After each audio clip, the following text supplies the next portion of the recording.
Vamos a continuar con nuestro tema de la semana pasada. ¿Se acuerda cómo se llamaba? Clama a mí y yo te responderé. Vamos a ver esta segunda parte. Acompáñeme por favor a Jeremías 33:3. Vamos a leer nuestro versículo base y dejar que el Espíritu Santo impacte en nuestro corazón con la palabra, porque Él desea transformar nuestra vida de oración. Él desea que tengamos comunión con el Padre y que esta comunión sea una comunión efectiva. Dice Jeremías 33:3, clama a mí y yo te responderé y te enseñaré cosas grandes y ocultas que tú no conoces. Vamos a orar. Padre, y te damos gracias porque siempre que nos acercamos a ti, fuente de agua viva, hallamos el oportuno socorro. Tú tienes palabras de vida, palabras de fe, palabras de amor, de ánimo. El deseo de tu corazón es bendecirnos y que cada uno de nosotros heredemos la vida eterna. Quieres que estemos contigo por toda la eternidad y por eso enviaste a tu Hijo Jesucristo para abrirnos acceso al trono de tu presencia. Padre, permite que sea derramado en todos nosotros ese deseo de clamar, de buscarte en oración y que aprendamos a desarrollar una oración eficaz, efectiva, que produzca una respuesta, que podamos ver el reino de los cielos manifestado aquí en la tierra. Ayúdanos, Padre, y quita de nosotros cualquier concepto erróneo, cualquier cosa que se haya gestado en nuestro corazón y que esté impidiendo el escuchar tu voz, el escuchar tu guía. Haz tu obra en medio de nosotros, en Cristo Jesús. Amén. Amén. La semana pasada aprendimos lo que significa clamar a Dios y elementos claves para que nuestra oración sea eficaz. ¿Se acuerda de ellos? Hablamos de la fe y de la confianza en Dios. Una oración puesta en la fe y en la confianza en Dios. No en las circunstancias, no en nuestras palabras, sino en Dios. Número 2, presentarnos a Dios con humildad, porque dice la Escritura que al corazón contrito y humillado, Él no menosprecia. Si algo le gusta a Dios, es que tú y yo vengamos ante su presencia y le digamos: Dios, yo no puedo en mis fuerzas, te necesito, te necesito. Como ese pequeño que se acerca con sus padres y le dice: es que no puedo. ¿Te acuerdas? No puedo. Pero ahí sale papá al rescate y le dice: claro que sí, todo lo puedes en Cristo que te fortalece, ¿no?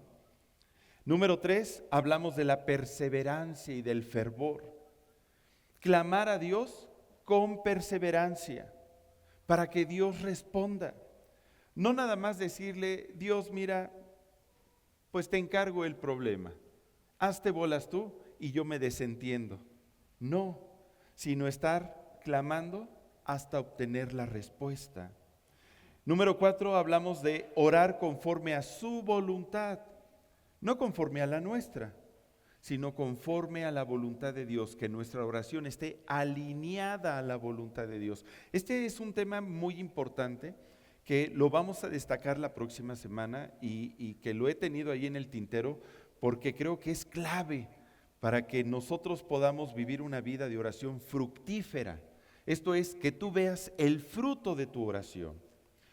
Y enunciamos algunos pasos prácticos para clamar a Dios. Busca un tiempo y un lugar apartado. Exprésate a Dios con sinceridad. Tú a Dios te puedes dirigir a Él no solamente cuando estás contento, sino cuando estás triste, cuando estás enojado. Señor, estoy muy enojado en este momento. Te busco, clama. A Dios le agrada que tú y yo seamos sinceros. Entre más sinceros y transparentes con Él, mejor. Número 3, ora con la palabra como guía.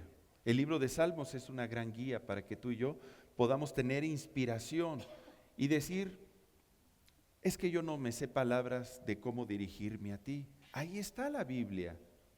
Y número 4, tener tu confianza en el Señor. Hoy vamos a desarrollar la segunda parte de este pasaje de Jeremías 33:3. Clama a mí, y la segunda parte dice, y yo te responderé y te enseñaré cosas grandes y ocultas que tú no conoces. Ay, hermano Jorge, vamos a empezar con problemas. Porque, mira, cuando he orado, la realidad es que no he recibido respuesta. Yo sé que aquí dice, clama a mí y yo te responderé, pero no he recibido respuesta y me siento decepcionado por Dios. Seamos sinceros. Es muy común en ocasiones pensar que cuando oramos y no recibimos la respuesta que anhelamos, creer que Dios no nos ha respondido y nos ponemos tristes y nos decepcionamos. ¿A quién le ha pasado eso? A mí me ha pasado. Se lo comentaba la semana pasada. Y la decepción en la vida de oración o al pedir algo a Dios suele surgir por expectativas no cumplidas, malentendidos sobre la naturaleza de la oración o una comprensión incompleta de lo que es la voluntad de Dios. Algunos de los argumentos más comunes que las personas suelen expresar los vamos a comentar en este momento. Vamos a ver 7 argumentos que son ideas que se siembran en nuestro corazón y que muchas veces se levantan como una barrera para que tú y yo dejemos de orar, dejemos de confiar en Dios, dejemos de clamar. ¿Sabes que el enemigo desea destruir tu vida de oración? ¿Sabes que el enemigo no desea que tú tengas comunión con Dios? Él no desea que tú te acerques y confíes en Él. Él vino a matar, a robar y a destruir, no solamente nuestra vida, sino nuestra relación con el Creador. Porque el enemigo sabe que cuando se fractura la relación con Dios, Él nos tiene en sus manos. Dejamos de estar en el hueco de las manos de Dios para estar en las manos del enemigo. ¿Y sabes qué va a hacer ahí? Nos va a patear, nos va a cachetear y vamos a sufrir las consecuencias. ¿Qué argumentos son los más comunes? Número 1, Dios no respondió mi oración como esperaba. O sea, ¿reconoces que sí te respondió? Pero no como yo esperaba. Así no vale. Si yo oro, a mí me dijeron que yo tengo que ser muy específico en mi oración para que su respuesta sea específica. Pero como no me respondió como yo quise o como yo esperaba, pues entonces me siento desanimado. Siento que el Señor me falló. ¿Tú crees que el Señor nos pueda fallar? Mira, por ejemplo, Marta y María. ¿Te acuerdas de Marta y María? 2 hermanas que vendían tortas aquí en la esquina. No es cierto. Marta y María, ¿verdad? En el Evangelio de Juan, ahí en el capítulo 11. Jesús fue a visitar a esta familia, Marta, María y Lázaro, que era su hermano. Y cuando llegó Jesús, ¿qué hizo María? Se puso a los pies de Jesús para escuchar su palabra y disfrutar de su presencia, contemplar al Señor. Qué hermoso, ¿no? Una vida de contemplación y de comunión con Dios. ¿Pero qué hizo Marta? Marta, afanada y turbada estás con muchas cosas, pero una sola cosa es necesaria y María ha escogido la mejor parte. Fíjate, si tú pones una vida de trabajo o una vida de comunión con Dios, yo sé que aquí estás haciendo el bien. Marta estaba haciendo el bien. Marta quería servir al Señor Jesús. Quería hacerles unas enchiladas verdes. Pero María decidió escuchar a Jesús y tener comunión y relación con Él. Ambas partes son importantes. La Biblia no te dice que dejes de hacer una para hacer la otra. La Biblia te dice que María escogió la mejor parte. Es lo único que aclara. Y tiempo después sucedió que Lázaro falleció. Lázaro falleció. Y entonces Marta y María mandan a llamar a Jesús y le dicen: tu amigo, el que amas, está muy enfermo. Ven aquí para que ores por él y sane. ¿Y sabes qué hizo Jesús? No fue en ese momento. Pasaron 3 días y entonces Jesús fue. Y cuando llegó Jesús, ¿qué crees? Lázaro ya había fallecido. Y entonces en Juan 11:21, Marta le dice a Jesús: Señor, si hubieses estado aquí, mi hermano no habría muerto. Sí, ya sé que ya llegaste, pero ¿para qué? Llegaste tarde. No respondiste en el momento en que yo te necesitaba. Yo te quería aquí hace 3 días. Hubieras orado por mi hermano y hubieras sanado. Clamé a ti. Y sí, respondiste, pero no como yo esperaba. La verdad, ¿ya qué haces aquí? ¿Para qué? Ya mi hermano falleció. Marta seguramente estaba decepcionada. Puedes notar en sus palabras enojo, malestar, tristeza, reclamo al Señor. ¿Por qué lo hizo Jesús? ¿Por qué no atendió a la urgencia? ¿Por qué el pastor de pastores no fue a orar inmediatamente por aquel que estaba enfermo y se tardó 3 días para ir? Porque Jesús tenía un propósito más grande: mostrar su gloria mediante la resurrección ¿de quién? De Lázaro. Jesús respondió al final. Lázaro sanó, Lázaro resucitó. Y fue un milagro muy grande que se propagó por todo Jerusalén para que la gloria de Dios fuese manifiesta. ¿Respondió al final, sí o no? Pero en su tiempo y conforme a su voluntad y conforme a sus propósitos. Y eso es lo que muchas veces perdemos de vista. Repite conmigo: yo voy a clamar a Dios. Y voy a estar conforme a su respuesta, como Él me quiera responder. ¿Estás de acuerdo? Número 2, otro segundo pensamiento que se gesta en nosotros, que nos lleva a la decepción de Dios, es que he orado mucho y no pasa nada. ¿A quién le ha pasado? Que ora y ora y ora y ora. Hermano, es que he orado mucho, 5 minutos, llevo 5 minutos. Eso no es nada. A lo mejor llega otro y dice: ay, mira, yo te gano, yo he orado 3 días. Eso no es nada.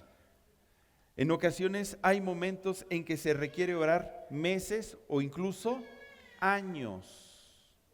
Años. Sobre todo cuando oramos por la salvación de un familiar. Yo me acuerdo que yo oraba por mi mamá. Cuando yo llegué a Cristo fui el primer cristiano en casa. Y desde que me bauticé le he platicado, mi mamá me corrió de la casa. Es que yo no te he enseñado esas cosas. Y yo ponía mis alabanzas, ponía predicaciones. Apaga esas cochinadas. No le voy a decir a mi mamá, Y yo oraba y le decía: Señor, es que no es ella, es el enemigo que se está manifestando, que no quiere que mi mamá te conozca. Y yo oraba y oraba y pasaban las semanas, pasaban los meses. Y en su infinita misericordia, al año más o menos, mi mamá confesó a Cristo como Señor y Salvador. Pero fue un proceso de 1 año. Hermano, es que yo ya llevo 10 años orando por y no se convierte. Pues sí. A veces son procesos muy largos. Abraham oró 25 años por un hijo. 25 años para poder obtener una promesa. Ahora, la persistencia en la oración puede ser difícil cuando no se ven los resultados inmediatos, porque vivimos en un mundo donde estamos acostumbrados a lo express, a lo rápido, a lo instantáneo, a tal grado que ahora tú compras un dispositivo electrónico y dices, ay, esta computadora está muy lenta porque acaba de hacer toda la contabilidad del año, se tardó 2 minutos, no, yo la necesito en 30 segundos, porque nos hemos acostumbrado a hacer todo como rápido, a obtenerlo rápido y sin esfuerzo. ¿Y qué crees? En la vida espiritual no es así. Requiere un esfuerzo, requiere una disciplina, requiere una constancia. Y es ahí donde muchos cristianos se atoran. Quieren oraciones mágicas, oraciones rápidas, oraciones express, cambios alrededor de su vida instantáneos. Hoy fui a la iglesia, Señor, yo espero que esta semana entonces sí me bendigas. No es así. Y Abraham estuvo orando 25 años, pero ¿qué crees? Él y su esposa se desesperaron y pensaron que no pasaba nada. ¿Por qué te lo digo? Porque cuando Abraham tenía 75 años de edad, fue cuando recibió la promesa de un hijo. Y después de 12 años, se acerca Sara y le dice, mira, Dios no nos ha dado un hijo, no nos ha respondido. Nos dio una promesa, hace 12 años, pero no vemos nada de nada. Tengo una idea. Aquí está mi sirvienta Agar. Está bien guapa. Llégate a ella, ten relaciones, concibe un hijo y que dé a luz en mis piernas para que ese hijo sea mío y ese va a ser el hijo que Dios nos prometió. ¿Te das cuenta? A oraciones impacientes, acciones imprudentes. Acuérdate de eso. Fue lo que les aconteció a ellos. Y sí, nació Ismael, pero ¿fue el hijo de la promesa? No. Dios tenía un hijo de la promesa que se llamaría Isaac. Y pasaron 13 años más. Yo no sé, no creo que haya pensado Dios así para que se les quite. Ahora voy a alargar todavía más el tiempo. No lo dice la Biblia. Yo me lo quiero imaginar así. Porque a veces la verdad es que solitos nos metemos en problemas y más que acercarnos a las promesas de Dios por nuestras decisiones, nos alejamos porque no tenemos una guía de Dios, no tenemos la paciencia de esperar a que Dios nos responda. Y cuando tenía Abraham cerca de 100 años es cuando nació el hijo de la promesa. El desconocimiento de lo que es una oración perseverante nos lleva en ocasiones a actuar alocadamente. Y bueno, lo único que vamos a hacer es atrasar las promesas. Número 3, tercer pensamiento que nos lleva a la decepción. He orado y no entiendo por qué Dios permite que viva esta injusticia. Y oro, pero no me saca del problema. Hasta parece que se agrava la situación. ¿Tienes problemas con el jefe? ¿Estás orando por tu jefe de la oficina? Y pareciera que oras más y el chamuco actúa más, ¿verdad? A través de él. En ocasiones nos vemos tentados a cuestionar el amor y justicia de Dios al permitir situaciones de sufrimiento o injusticias en nuestra vida. Y a pesar de que oramos y clamamos a Él, vemos que no cambian las circunstancias. Y eso me debe de llevar entonces a desanimarme, a dejar de confiar en Dios, a decir, pues no me sirve la vida cristiana, mejor me alejo del Señor. ¿Qué fue lo que le pasó a José? A José el soñador. Él era muy feliz en casa de su padre, ¿estás de acuerdo?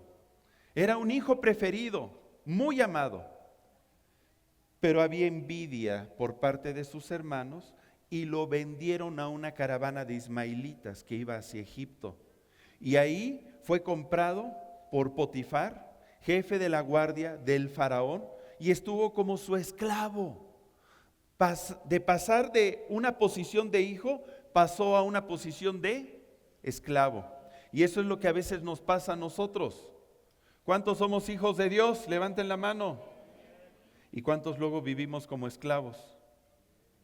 Ay, hermano, pues amén. Es la realidad. Y te lo digo por experiencia. Te lo digo por experiencia. Porque a veces siendo hijos y teniendo las promesas y a un padre que nos ama, pues somos como el hijo pródigo, que decidimos irnos lejos de la presencia del Padre, a una provincia apartada, a vivir perdidamente. Pero tenemos un Dios que es rico en misericordia, que cuando tomamos conciencia de nuestro estado y decimos: Padre, he pecado contra el cielo y contra ti, no soy digno de ser llamado tu hijo, hazme como a uno de tus jornaleros. Iré a casa de mi Padre y le diré: perdóname, Señor. ¿Y qué hace el Padre Celestial? Corre hacia nosotros, nos abraza, nos besa, nos apapacha y nos dice: te amo, yo he estado aquí, yo no me he ido, yo no te he fallado. ¿Quién es el que ha fallado? Somos nosotros. La realidad es que somos nosotros. Y José fue vendido y para colmo levantaron acusaciones falsas y lo metieron a la cárcel. O sea, que iba de mal en peor. Y estando en la cárcel, él no se desanimó. Tú no lees en la historia ahí en Génesis 39 y Génesis 40, ¿no ves tristeza o decepción más bien hacia el Señor? Él decía y él sabía que Dios estaba con José y que todo lo que hacía José, Dios lo hacía prosperar en su mano. ¿Y Dios con quién está? Con el quebrantado y humilde de corazón. Entonces, a pesar de la situación difícil que vivía José, él no cambió. Y él vio que en medio de toda esa situación había un propósito más grande y eterno de Dios. Y lo expresa en Génesis 50:20, después de que se revela a sus hermanos. Y le dice José a sus hermanos: ustedes pensaron mal contra mí. Lee conmigo: mas Dios lo cambió a bien, para hacer lo que vemos hoy, para mantener en vida a mucho pueblo. Él comprendió que todo el proceso de sufrimiento por el cual pasó José tenía un propósito más grande. Dios, que sabe pasado, presente y futuro, sabía que iba a venir una gran hambruna en la tierra y que iban a venir 7 años de abundancia y 7 años de escasez. Y entonces José fue enviado por Dios a través de esas circunstancias difíciles para ser levantado como segundo después del faraón y para que cuando viniesen esos años de hambruna, él pudiera sustentar a toda su familia y que siguieran viviendo y que estuvieran en una tierra de abundancia, porque fueron llevados a la tierra de Gosén, donde se multiplicaran en abundancia y llegaron a ser cientos de miles. ¡Wow! ¡Qué fantástico! Entonces, acuérdate, recuerda, Dios ve el panorama completo de tu situación que estás viviendo, mientras nosotros, ¿qué vemos? Nada más una partecita, lo que está en el presente. No conocemos el futuro. Confía en Dios creyendo que lo que vives, por muy difícil que sea, posiblemente entra dentro de los planes de Dios para llevarte a un futuro glorioso. ¿Ok? Cuarta idea por el cual nos desanimamos cuando oramos. Es que Dios bendice a otros, pero no a mí. Bendice a Jonathan, bendice a Laura, a Héctor, pero a mí no. ¿Por qué? Si yo soy más simpático, soy más espiritual, yo sí leo la Biblia, yo sí diezmo, ofrendo, me congrego, yo sirvo, predico. ¿Por qué a mí no me estás bendiciendo, Dios? Este argumento surge de la comparación. ¿Tú crees que a Dios le gusta que nos comparemos? Es lo que les digo aquí en la congregación. Aquí en la iglesia no venimos a ver lo que los otros hacen. Venimos a tener una relación personal con Dios. Si tú pones tus ojos en lo que los otros hacen, te vas a lastimar. Pero si tú pones tus ojos en Dios, guardas tu corazón y no vas a permitir que las circunstancias alrededor te saquen del plan que Dios tiene para tu vida. Imagínate si yo pusiera mis ojos en las personas. Uy, yo ya estaría deshecho. La Biblia dice, puestos tus ojos ¿en quién? En Jesús, el autor y consumador de la fe. Puestos tus ojos en Jesús. Ahora, las personas ven a otros recibir lo que desean. Sanidad, empleo, provisión. Y sienten que Dios a ellos no los ama o que no está siendo justo con ellos. Acuérdate que hay un tiempo para todo lo que se quiere debajo del cielo. Todo tiene su hora. Hay tiempo de abundancia, hay tiempo de escasez, hay tiempo de salud, hay tiempo de enfermedad. Así es la vida y tenemos que comprender que funciona.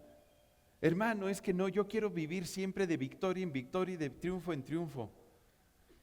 Perdóname, pero ese evangelio no es así. Yo sé que eso dice la Escritura y que en Cristo somos más que vencedores, pero no significa que siempre obtengas lo que tú quieras.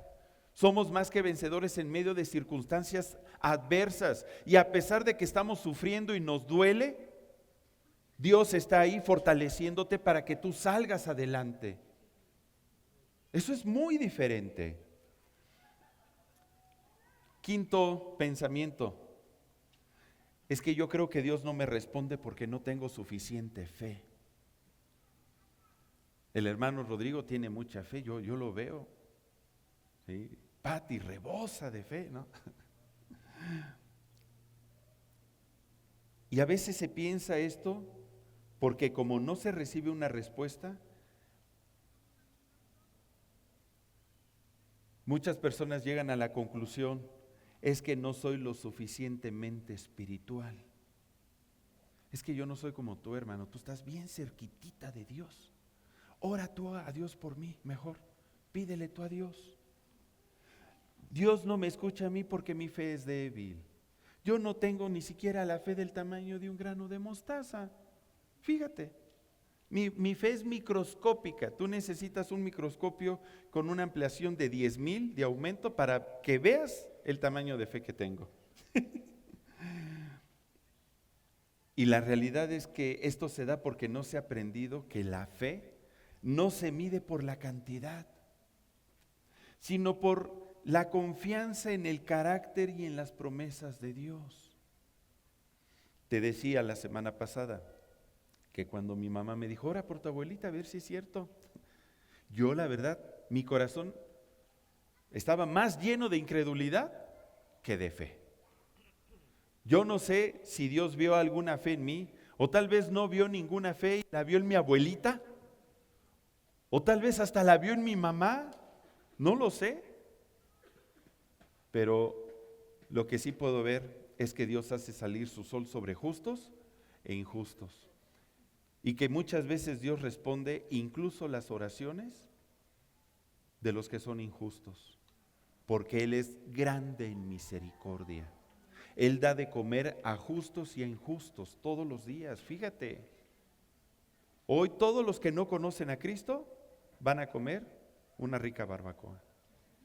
Y tú dices, ay, ¿por qué ellos y yo no? Si yo sí soy cristiano. Fíjate, volvemos a lo mismo, ¿no? Yo sí tengo fe. A veces Dios responde incluso a pesar de nuestra incredulidad o debilidad. Así de grande es Dios. Es el ejemplo del padre del joven endemoniado. Lo has leído en la Biblia, ahí en Marcos, en el capítulo 9. Un hombre tenía un hijo endemoniado y los discípulos no pudieron echar fuera al demonio y lo traen a Jesús. Y el padre hace una declaración bien sincera y auténtica. En Marcos 9:24 le dice, porque le pregunta a Jesús, ¿crees que puedo hacer esto?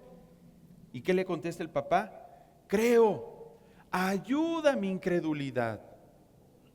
Él está reconociendo que ¿qué había en él? Incredulidad. Creo que hay más incredulidad en mí que creer, pero creo que tú me puedes ayudar en mi incredulidad para que tú obres en la vida de mi hijo.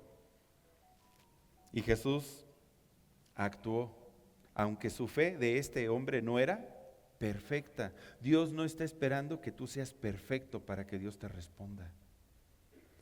Dios no te va a responder solamente porque tú seas un hijo que digas, es que yo vivo en santidad y entonces como vivo en santidad y me porto bien, me lo merezco. Así no son las cosas. No es por obras, es por fe y por gracia. La gracia funciona diferente. Es la gracia de Dios. Si Dios te da algo es porque Él te lo quiere dar. Si Dios te quita algo es porque Él te lo quiere quitar. Y Él sigue siendo Dios y no te ama más ni te ama menos. Él siempre nos va a amar a todos porque nos ama con amor eterno. Número 6, ya voy a terminar. Es que no siento la presencia de Dios cuando oro. Yo platico con hermanos y me dicen, es que tienes que sentir aquí. Cuando sientes aquí, puedes tener la certeza de que Dios te escuchó. Y yo oro, me pongo de rodillas y no siento nada. A veces siento que le estoy hablando al aire. Siento como que mis oraciones no pasan del techo. Siento que estoy ahí solito, perdiendo el tiempo. ¿A quién le ha pasado así?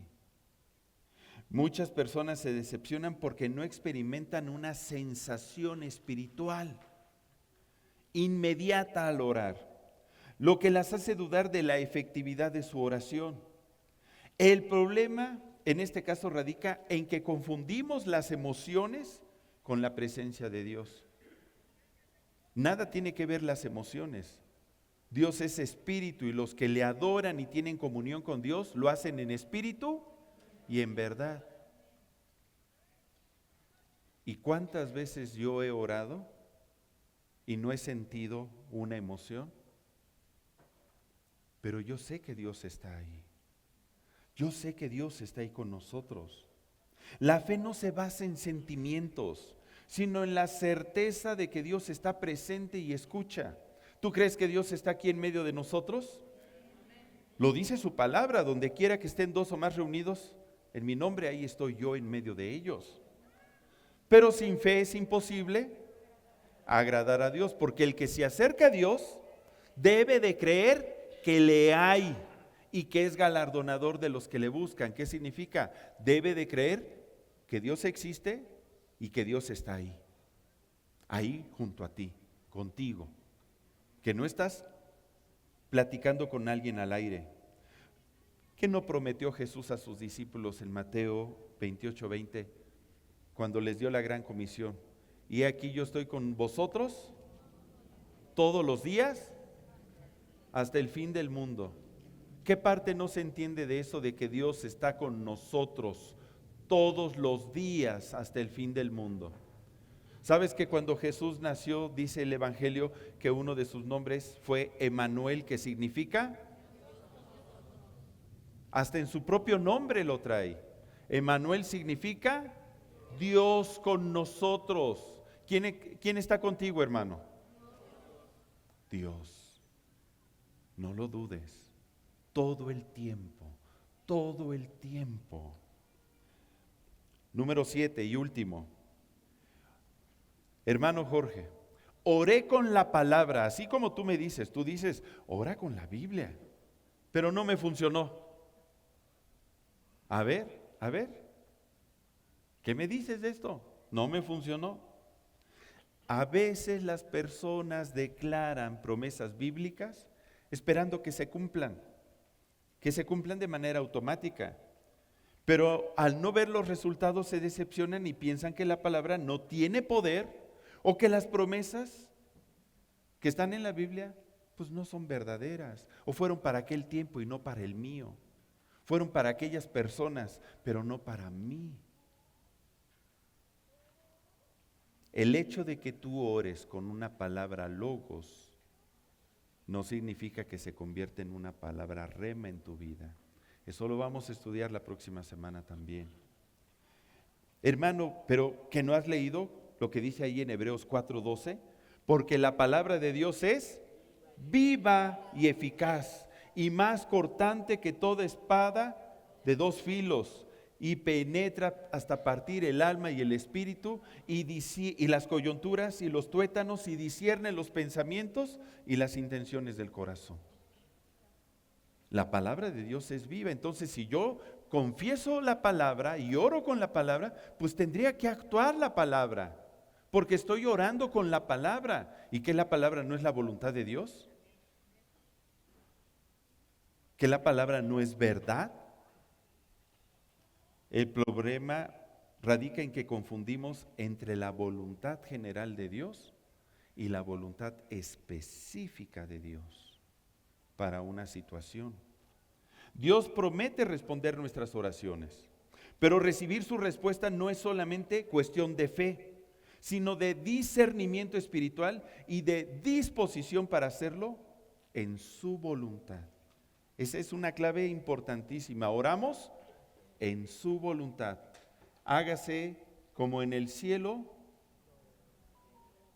aquí en la tierra tu voluntad. Yo quiero que quede muy claro esto antes de irnos.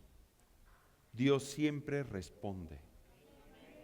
Y todos estos argumentos hay que hacerlos a un lado, porque lo único que hacen es estorbar nuestra comunión con Dios y alejarnos del Señor. Clama a mí, dice Jeremías 33:3, y yo te responderé y te enseñaré cosas grandes y ocultas que tú no conoces. Y esta palabra está a lo largo de la Biblia, donde Dios responde, nos promete que nos responde. Salmo 145, 18 al 19 dice, Salmo 145 del 18 al 19, cercano está el Señor a todos los que le invocan. A todos los que le invocan de veras. O sea, ¿hay diamentis? Eso es muy interesante, posiblemente sí. Cumplirá el deseo de los que le temen, oirá a sí mismo el clamor de ellos y los salvará. O sea, les dará respuesta.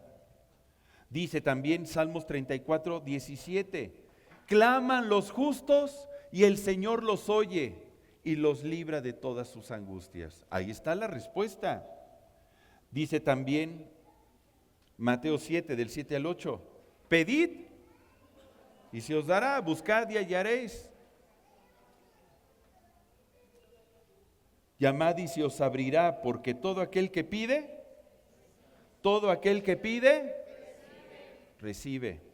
Todo aquel que busca, halla. Y todo aquel que llama, se le abrirá la puerta.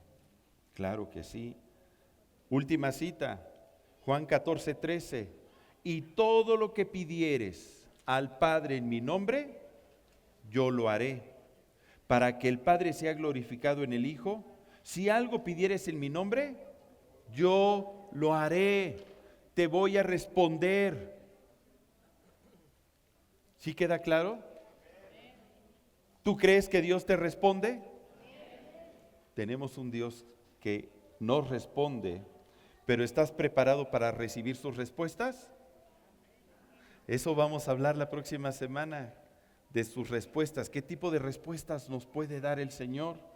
y cómo debemos de orar en su voluntad. Vamos a orar. Padre, y te damos gracias por la oportunidad que nos diste de escudriñar tu palabra. Permite que en el nombre de Jesús, cada uno de nosotros podamos ser avivados en nuestra comunión contigo. Despiértanos, Señor, despiértanos para que podamos ver tu gloria y tu voluntad en medio de nuestra vida. Renuévanos, transfórmanos. Quita cualquier tristeza o decepción de nuestro corazón hacia tu presencia y permite que seamos avivados en una vida de comunión y de oración hacia ti. En el nombre de Cristo Jesús. Amén. Amén. Pues la paz de Dios sea con cada uno de ustedes, hermanos.